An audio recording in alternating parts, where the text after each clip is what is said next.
Ingo Schmidt, one of the organizers of the 2013 World Peace Forum, talks about the perils and deviations of coalition parties.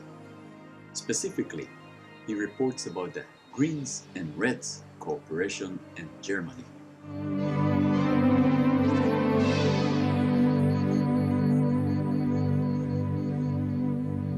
And trying to take it from where Roger left us, which pretty much is about building political alternatives to the either entirely marginalized communist parties or to social democratic parties who are not entirely marginalized in terms of electoral success, but in terms of left-wing content, well, let's say the left content and the left people in social democratic parties are very much marginalized.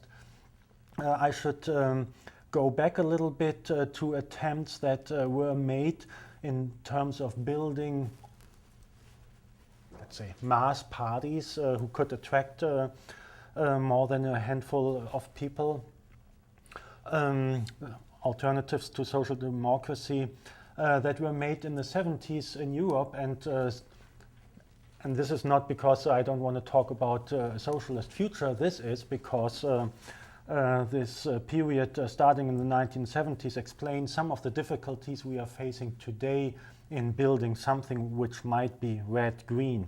But my starting point really is red, meaning kind of the official red, organized labor, social democratic parties, and I'm only talking about Western Europe. Eastern Europe on that score is entirely, would be an entirely different discussion, and I know more about Western Europe, and it's also the case, I think, that there's more to learn in Canada from Western Europe than from Eastern Europe, because Canada has never been under Soviet rule, as was the case with Eastern Europe.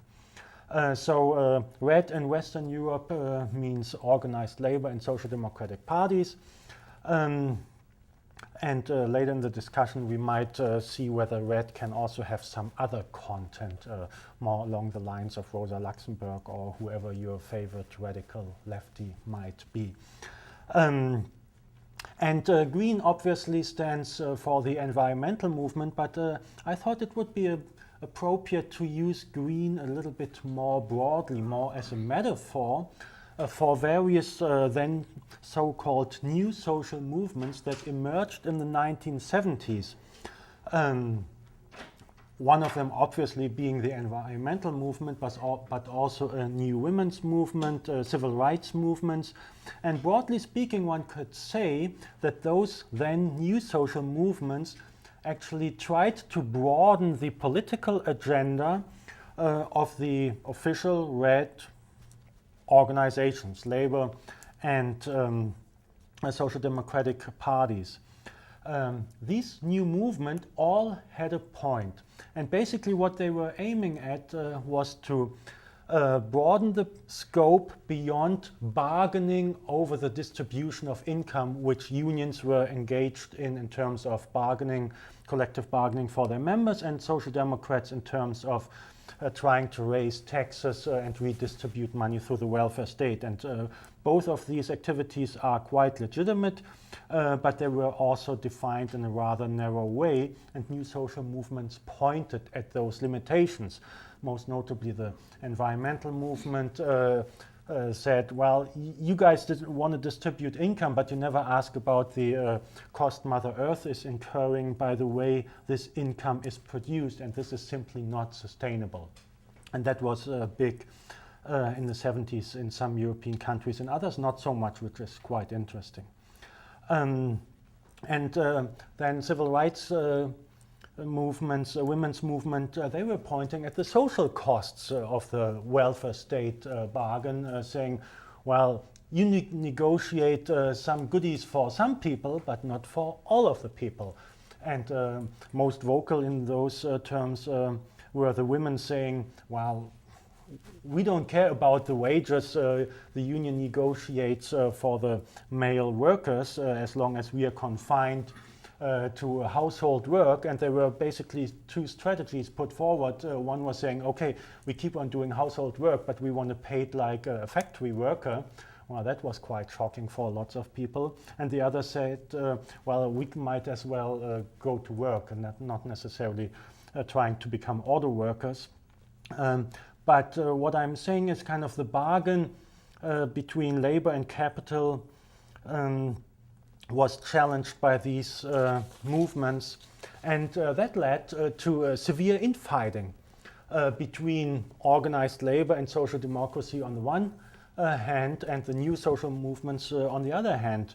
The Reds, so to speak, saying, well, you're destroying jobs, and either you're destroying jobs, pointing at the environmentalists who would occupy spaces where they would want to build nuclear power plants, saying, well, that's taking our jobs away, get out of the way so we can build our new plant here. Or in terms of the women's movement, the argument would say, well, you're stealing our jobs. And either destroying or stealing jobs wasn't very popular. And on the other hand, there were all the pointers I already mentioned, how there were limitations to this welfare state bargain. Now, while those tensions in the 70s were running high between Reds and Greens, and again, green being a metaphor for various social movements, things changed a little bit in the 1980s, when the Reds and Greens, who were fighting each other so bitterly, started to have second thoughts whether they couldn't cooperate. But kind of the groundswell of politics had changed, of course, by the 80s. They were having second thoughts at a time when conservative governments had taken over in all major countries in Europe, and as you had Mulroney, and they had down in the US they had Reagan, and we had Thatcher and Kohl, and we had a socialist president in France, François Mitterrand, but he in a way did most damage to social democracy in Western Europe by running on an explicit left social democratic platform in alliance with the Communist Party, and then embracing neoliberalism openly and breaking the coalition with the communists at that point. So under the reign of conservative governments, opposition social democrats and green movement people, some of which had started building their own parties, green parties, started to talk to each other. There's also in some European countries examples where either out of the new left of the 70s or out of Soviet communist parties that had positioned themselves to the left, obviously, of social democracy. Like in the communist movement, there was this entire debate about Euro-communism, which didn't go very far, but some of those people who had engaged in that and had more or less broken away from Moscow, they then were looking for a new political agenda and embraced some of these issues put forward by the environmental and women's and other social movements. So this was all going on in the 80s, time of coming together. We heard lots about coming together today, and it happened in the past. And out of that came something which one could call a red-green project. And in terms of economics, that meant, well, rather than working in a nuclear power plant, maybe there could be jobs in terms of doing things more sustainable, and namely retooling the economy, shutting down the nuclear power plant, and I'm just using that also as a metaphor, creating new jobs, re-roofing and having solar panels on your houses, etc., etc. What happened though was that lots of people, coming out of the social democratic growth comes first tradition, thinking, oh yeah, we will have a green boom, we have green economic prosperity. On the other hand, within the environmental movement, there was a split between, let's say, the no growth and the pro-growth people. The pro-growth people went with the Green parties and aligned themselves with social democracy. But as I said, there were skepticisms within environmental movements saying, well, if it's about capitalist growth, it will keep on. Maybe you change the way you destroy Mother Earth, but essentially you destroy Mother Earth. But politically, that current, this no-growth current, has never been particularly strong. So coming out of the 80s was this idea, we have a red-green alliance, and it's built on capitalist growth. So the capitalists will at least allow us to do what we want to do, because as long as there's growth, there's also profit, and that makes these people happy. Problem is, something else has changed in the 80s, not just people who were in government, who were all solid conservatives. The social basis of social democracy had changed. There was lots of labor-saving technology introduced over the 80s, and we also see the beginnings. It took a little longer in Europe than it did in North America to relocate jobs to low-wage areas. The big push in that direction happened after 1991, when the Soviet Empire had imploded, and opening all these spaces of low-wage work but highly skilled workers in Eastern Europe.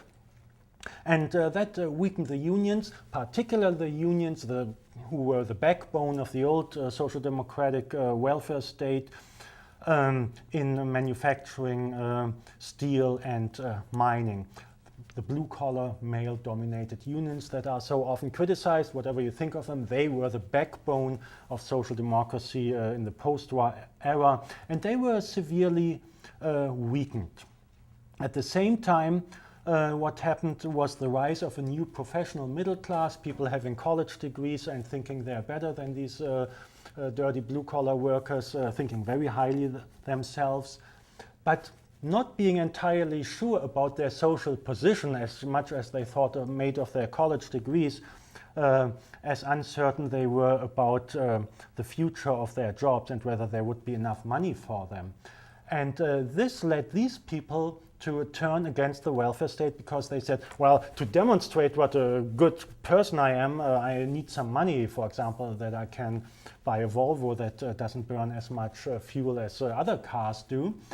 But to be able to afford a Volvo, I need lots of money, and I can't pay taxes to pay all these unemployment and welfare mothers and all those people down below. So we have this tax rebellion, and if that sounds familiar, yes, it's exactly the same that you've been seeing in Canada and in the United States. The entire Western world has seen that. And green parties, or let's say green currents within social democratic parties, not so much in the socialist parties, like the Socialist Left Party in Norway. Green parties and green currents within social democracy, they reflected these changes. While with weaker unions, the working class vote lost significance. Social democratic parties look for new voters. They look for the new middle class, thinking that would save them. And what that did was basically destroying the original green project for good, I would say.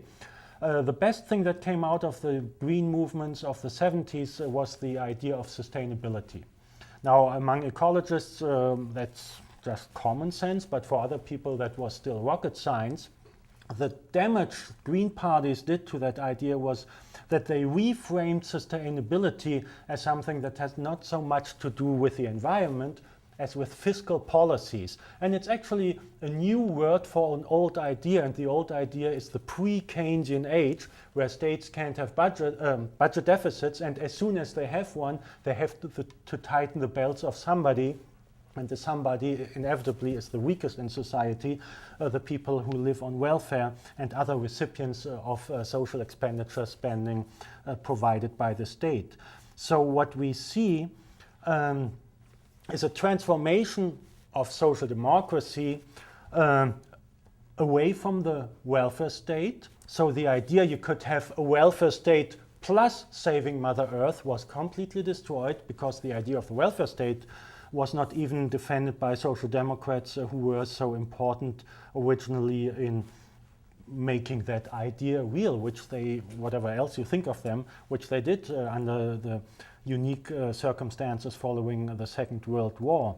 What also happened was that ecology became a let's say environmental concerns transformed from being a real concern about the well-being of Mother Earth into a middle-class lifestyle, which was, as I had already said, about showing, look, I have this kind, it doesn't use as much gas as yours, but of course I have to fly to Nepal to do some meditation, thinking about how bad all these workers are. That led to a downward spiral because red-green parties or coalition governments behaving that way, they lost ever more working-class voters who are now known widely for abstain from going to the ballot box, and that's why you get re-elections of neoliberal governments that most people, that the 99% or let's say the 70% don't like, but the 70% also don't go to vote. Don't quote me on those numbers, I know they're not entirely accurate.